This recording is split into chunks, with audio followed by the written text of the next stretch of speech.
to the Spirit in Mind broadcast with your hosts, Bishop C. Guy Robinson and Dr. Jonathan Shepard, where we explore faith and mental health perspectives on current affairs. Let's get into today's discussion with the Spirit in Mind. Well, hello, everyone, and welcome again to Spirit in Mind, where we discuss current affairs with faith and mental health perspectives. I'm Bishop Guy Robinson, and it is a delight to be able to share this time with you. Certainly trust that you are experiencing happy holidays or happy holy days during this season. And of course, it is always a blessing to have Dr. Shepard with us, colleague, co-laborer in this labor of love that is Spirit in Mind. Great day, Dr. Shepard. Hey, Bishop, how are you, sir? Doing well. How's your week? Week has been good. I have been enjoying myself, and as I've been studying for these board recertification exams. And, My Lord. Yeah, something I have to do every 10 years, and I want people to know that I will finish on time. But just as you're out there Christmas shopping, I'm sure all of you all are against some deadlines too, and we'll have everything in place. And I just want to greet everybody, let everybody know, come on in. You can watch us on our different social media outlets and go log in. Come on, folks out there on Praise 106.1. Glad to be with you all on this afternoon. Absolutely, man. Why don't we throw in there that we're praying for all of our school students? I know that this is exam week coming up for some, amen. And, I'm grading papers and you writing papers, and so the semester's coming to an end. And I think we're both looking forward to it. Absolutely. You write them, I read them and grade them, and then we get your grades in, and then we can move forward. So Yes. You're either taking an exam, about to take an exam, or grading an exam. However, whatever you need help with, may this encouragement help you to push through this season that we're pushing through to the glory of God. So again, I want to echo what Dr. Shepard said in terms of letting somebody know we're on. To all of you that are listening on Praise 106 or listening on the podcast, however you're listening or watching us as we are live streaming, we're grateful to have multiple ways to stay in touch with you and help you to keep the Spirit in mind. Listen, we've been talking about, we actually were talking about quiet quitting is how we began, which is a phenomenon that's really taken a lot of attention in our society today on the backdrop of the abatement, at least, if not the end of the pandemic. And so as we were gathering again and returning to workplaces and workforces, this conversation about quiet quitting began to occupy our time. And that took us into this holiday or holy day season. And as Dr. Shepard said a couple of weeks ago, for everyone, this is not the most wonderful time of the year because of circumstances and situations. And we added to that the spiritual reality that even though this is a holy season, it also represents a time of spiritual warfare. In the scriptures, from a spiritual perspective, there was something that was birthed that the enemy did not want to get to the people of God to be a blessing. It's a time, and those of you that know the Christmas story know that this is when death decrees were put out for young children trying to catch the Messiah. So it's a time of joy, but it's also a time when there are spiritual forces that don't want people to come into the promises of God. And so it is a time of warfare, lest we forget that. And we've got the victory. That's the point. And we want to reiterate that. So we're not forecasting doom and gloom. We're forecasting victory. And but in the midst of that, we have to have some coping strategies as we deal with some things. So Dr. Shepard, it's going to take us a little further into today's conversation, and we look forward to your input and insight as well. Dr. Shepard? Yeah, absolutely. And so thank you, Bishop. And just in his introductory remarks, I was just reminded of just the burden of grief, because as we're fighting, even in this happy time of the year, there are so many people, and especially for those of you all who are in Baltimore with us right now, you know, we've already surpassed the 300 mark for homicides. And one of the biggest reasons we're having those is because of unresolved conflict. And if you're not careful, even in this time and season where we should be celebrating Christ's birth, we're celebrating, unfortunately, deaths, homecomings, unexpected homecomings, and we're carrying that burden of grief. And Bishop, as I was preparing this week, the illustration came to mind. I really think this illustration is going to help to set the foundation for today's conversation. I was reminded back in the spring of a cargo ship, the Ever Forward cargo ship, that got stuck in the Chesapeake Bay. And so those here in Baltimore, you heard about it because it was out there for over 5 weeks, even made national news. And with this particular cargo ship, had tons of cargo, various different items. God forbid that happened right now as we're waiting on our supplies to be shipped for Christmas. But this particular cargo ship was stuck in the Chesapeake Bay, and the cargo that was on it had weighed it down so much that it ended up not being able to move once it ran aground one of those sandbars. The person who was piloting the ship, we're not sure, was he unexperienced about the terrain, but anyway, ended up getting onto a sandbar and could not get the ship back afloat. And one of the things that was amazing to me was how many times they attempted to get that cargo ship back afloat. They tried at least 3 separate times before they could get that ship refloated again. And one of the major reasons was because how much it was weighted down. All the cargo that was on that ship literally had to be removed by various different tugboats.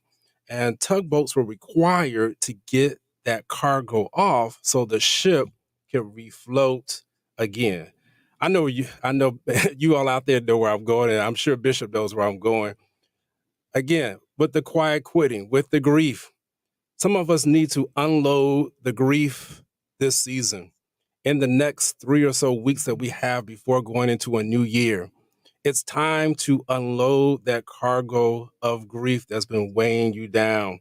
Some of us literally are stuck. And when I look at quiet quitting, a lot of it has to do when we get stuck due to how much that is weighing us down. Could be weighing us down due to grief, loss, trauma for longer than expected times. And so, Bishop, I'm just going to leave it right there. I'm going to come back to this, but I'm sure by now you have some comments to add on to this, because that Bishop was just so profound, that illustration, as I think about it. And even think about the name of Ever Forward and how it got stuck when it's supposed to be moving forward. Yeah, exactly. And that's really filled with spiritual imagery. And that's really just in a very general way what it means to be in tune to the things of the Spirit. A good definition of spirit means invisible but influential presence and realities. So you can't see it per se, but you can perceive it. And it's influencing. It's a whether it be a psychodynamic force, whether it be something intangible. And so think about that. It's called Ever Forward. That's what somebody named it. It speaks of its purpose. The reason why it is existing is to move things forward. Ever forward. That's its purpose and destiny, just like you and I have a divine purpose and destiny. Just like God told the prophet, before you were formed in your mother's womb, I knew you and ordained you. So there's purpose to our life that precedes our existence. Right. And so it's that idea. So ever forward. And then, but because of the burdens that it was carrying, the burden that it was carrying was too great for the pathway that it was taking, because it was weighing it down. And maybe if it had been in a different setting, but in that setting, the bay in that area was too shallow, and the course did not accommodate all the weight. And so it got stuck. Ever forward, moving nowhere. And you and I know that one of the definitions and characteristics of mental health by the World Health Organization is the ability to realize our potential or realize our abilities. So my potential and purpose is to move ever forward, but I'm stuck. So it's a spiritual crisis. it's a mental health crisis. It can represent or symbolize. So because I have a sense that I'm supposed to be doing more than this, but I'm stuck. Wow. And so, and the only way to get unstuck is to undo some of this weight that I've been carrying, because this weight is not helping me to move forward. And Hebrews 12 puts it this way. It talks about, let us lay aside every weight that does so easily beset us. If you have another translation that says that so easily ensnares us. To be ensnared means to be trapped. It's to be stuck. And so there's weight that has me stuck. So let us lay aside every weight that gets us stuck so that we can run this race. So you got somewhere to go. That's the point that I think it means spiritually to somebody needs to know. You've got life ahead of you. You've got somewhere you need to be. And if you stay with your analogy, I'm finished this because this turned into a message. I might have to preach this. So listen. And it's a cargo ship. Yes. Which means there's stuff in you that other people are waiting to be delivered. Absolutely. Oh my goodness. You're causing a whole supply shortage because you're meant to be a blessing to some others, because your purpose and destiny is never just personal.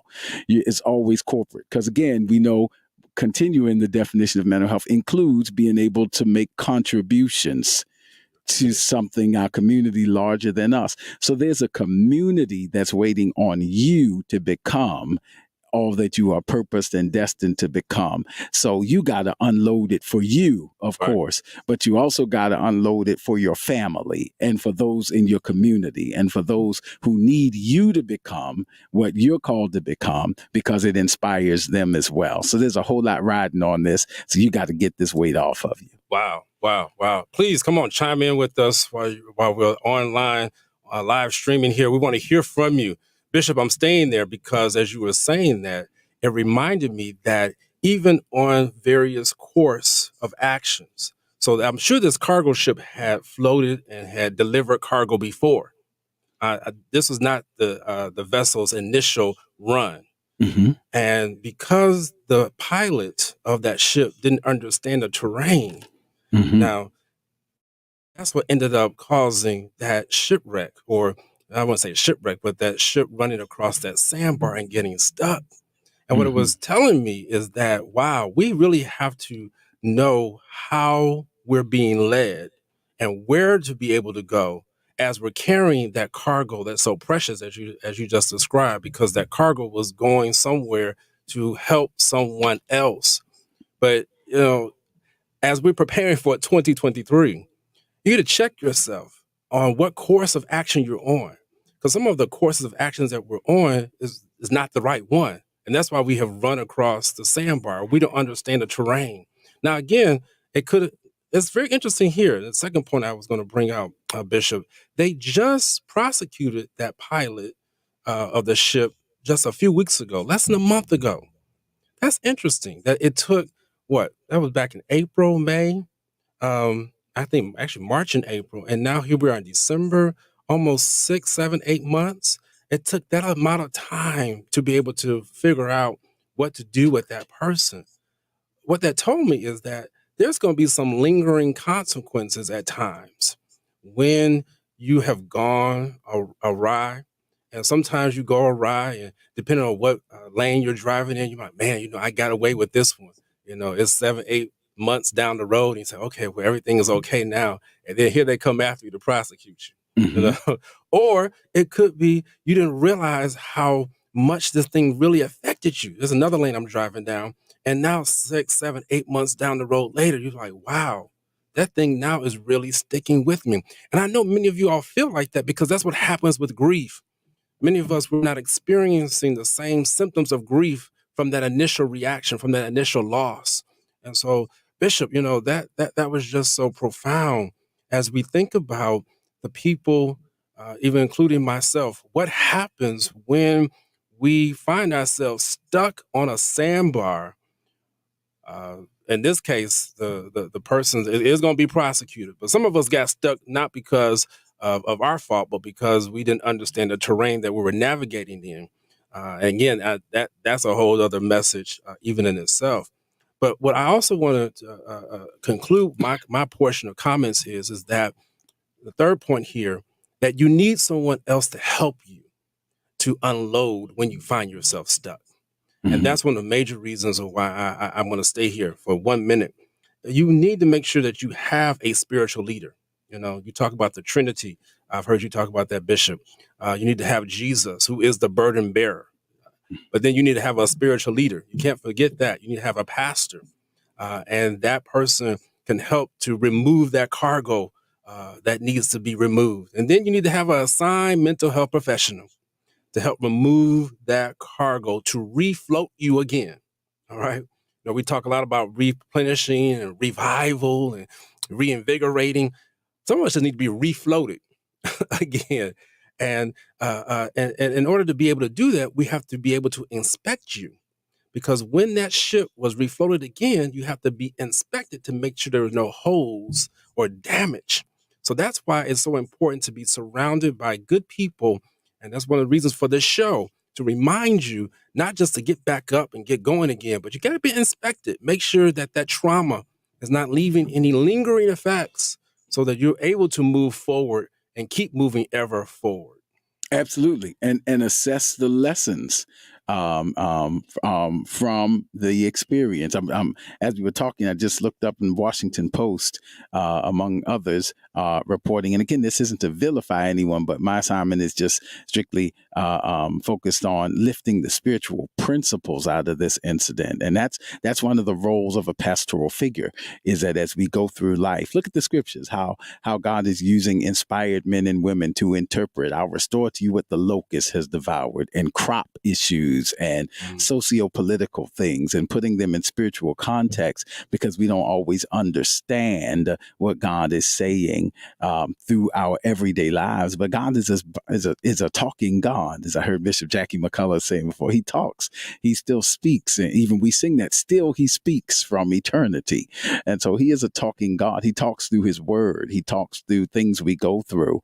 And so I say that to say, one of the things that's critical as we continue this discussion is that the reports that were conducted found that the ship's pilot was on the phone at a critical turning point in the bay. Oh my goodness. He was distracted at a critical point of turning. Oh my goodness. And that's the spirituality, because you have to understand that one of the assignments of the adversary of our faith is to create distractions at critical junctures in our lives.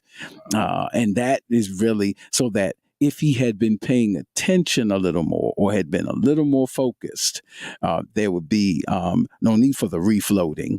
He only has to be refloated because he lost focus at a critical, I'm using the word here, at a critical turning point in the Chesapeake Bay. And some of you today are at critical turning points in your life.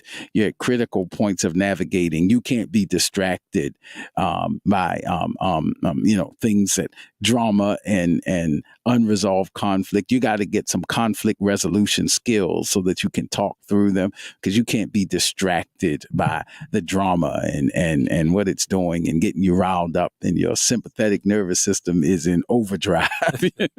Because you got some critical turns and some critical decisions, and you got precious cargo, because you are the temple of the Holy Ghost, and people are waiting on you. The Bible says that the whole creation travails, waiting for the manifestation of the sons of God. There are other people, and you're doing it for you. But a part of understanding who you are is that you're also a social individual. And there's a society, there's a family, there's a community that is depending on you making the right turn at this juncture in your life. Wow. And so we want to help to remove those distractions. Yes. We've got to quiet those distractions. That is so profound, Bishop. Thank you for pointing that out, because when we are in critical times, and 2022, December 10th, we are in a critical time in our lives. So many of us are facing turns, and I have a feeling we're going to be dealing with that as we go into our next series about how to make sure that we are removing the distractions. I heard my pastor talk recently about how to remove yourself from the crowd. Are you going to be a part of the crowd, or are you going to be a climber, as she has described? And one of the biggest things is that when you're attempting to hear from the Lord, and when you're attempting to make big decisions, you cannot be distracted. This is not a time in my life where I'm going to be making a lot of major decisions right now, because I have a lot going on. I'm trying to finish exams. It's holiday season. Other stuff is going on. The volume of patients. And you have to be able to assess yourself critically and honestly. Bishop, that's what gets me sometimes. We know we're not focused, Mm-hmm. but yet we go ahead and take the job. You know you weren't ready for that job. Oh, it's just got a lot of money, Dr. Shepherd. I get it. Wait a minute. But you know that you didn't have the capacity. Your mind wasn't there. You knew that you had to figure out the childcare situation before taking the job. And now once you got the job, that's why you quiet quitting, because you didn't properly assess where you were when you first took the job. We have to be so careful that we assess where we're at. And I'll just say this even about the enemy. The enemy, yes, he is out there, but he's not as powerful as some of you all make him to be. You are powerful. He takes advantage of when we are distracted.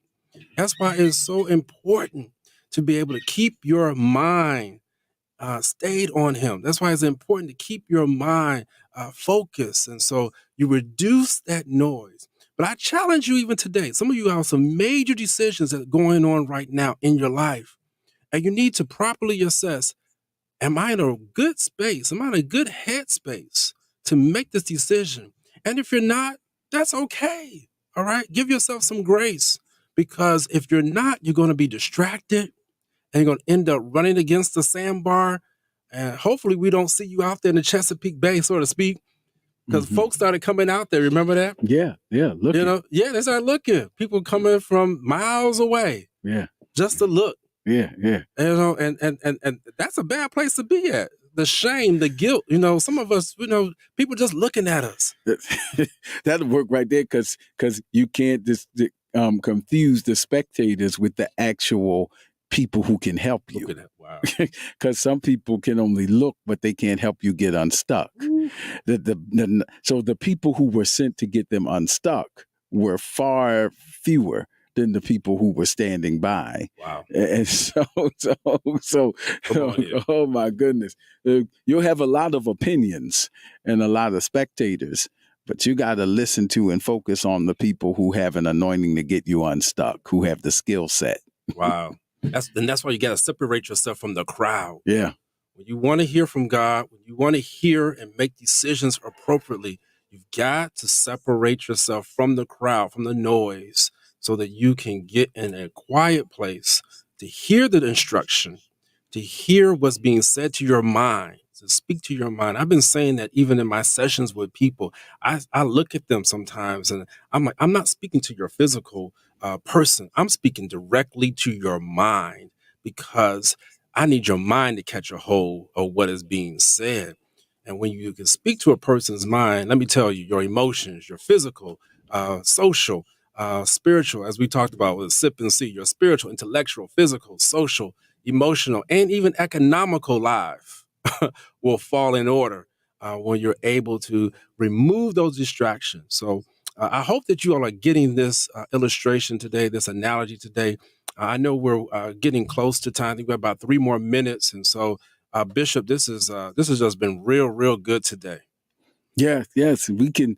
And our scriptural reference, again, you can read that. It's Hebrews 12. Again, it talks about laying aside every weight. And we got that to parallel with the illustration about the ever forward vessel that's carrying precious cargo, just like you are.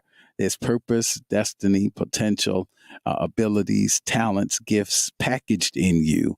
And you got somewhere to be. You got something to live for. You got things to accomplish and someone to become. You're a human being and a human becoming, because it does not yet appear what we shall be, but you shall be like the one who gave you purpose and destiny. And so you got to accommodate the weight for where you are. And that's powerful because it meant that not everything that I carried in previous seasons can carry into this season. Wow. Because it just doesn't fit. The way is too narrow. Broad is the way that leads to destruction, but narrow is. And so there are seasons when you have to give your regards to Broadway, if you will. say I can't take the Broadway. I'm on the straight and narrow path. So give my regards to Broadway. I'm going to stay on the straight and narrow, and I have to lay aside some weight for some stuff that can't carry on this narrow path. It was with me on Broadway, and I'm not hating it. Thank God for my Broadway associations, but I'm on a narrow path right now. It's me, God, and my purpose and destiny, and those who are anointed to be in this season. So I got to unpack some stuff for where I am right now. It's not personal, it's purposeful. And so there's no angst in it. There's no irritation. It's just God has me in a place where only I can go to this part with him and a few others. But what you don't want to do is carry people, because none of you will get there. You'll get stuck and you'll all be there. So we lay aside every weight. And that comes in different forms, whether it's drama and or sometimes it's healthy, because not everything is bad. Not every relationship ends on a blow up. Sometimes it ends on a grow up. And so, these are just things we have to pray about. And we won't exhaust this today. I feel this turning into part 2. Yes. That's a powerful illustration, Dr. Shepherd, with this ever forward. That's your name, your identity. And we could talk about that next week, because first of all, you got to identify or be in the way of your identity. My name is ever forward. and when you know who you are, you know what you should do. So listen, Dr. Shepherd, I know we're running out of time. So final words. Yes. We're wrapping up here. And so thank you all so much. We're going to give our regards to Broadway, and we're going to get on the narrow way. We're going to get out of your way. That's what we also going to do. We will be back.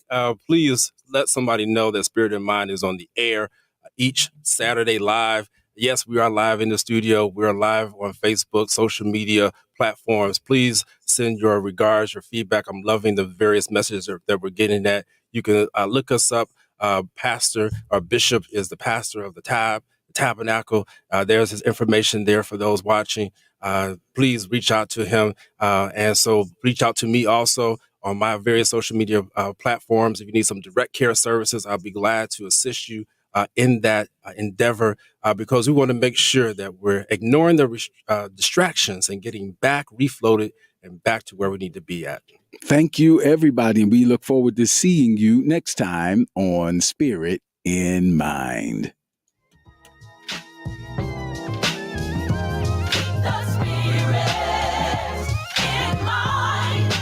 Don't forget to follow us on social media. We're on Facebook at Spirit in Mind, and we're also on Instagram at Spirit in Mind Live. Join us next time for a new episode of Spirit in Mind.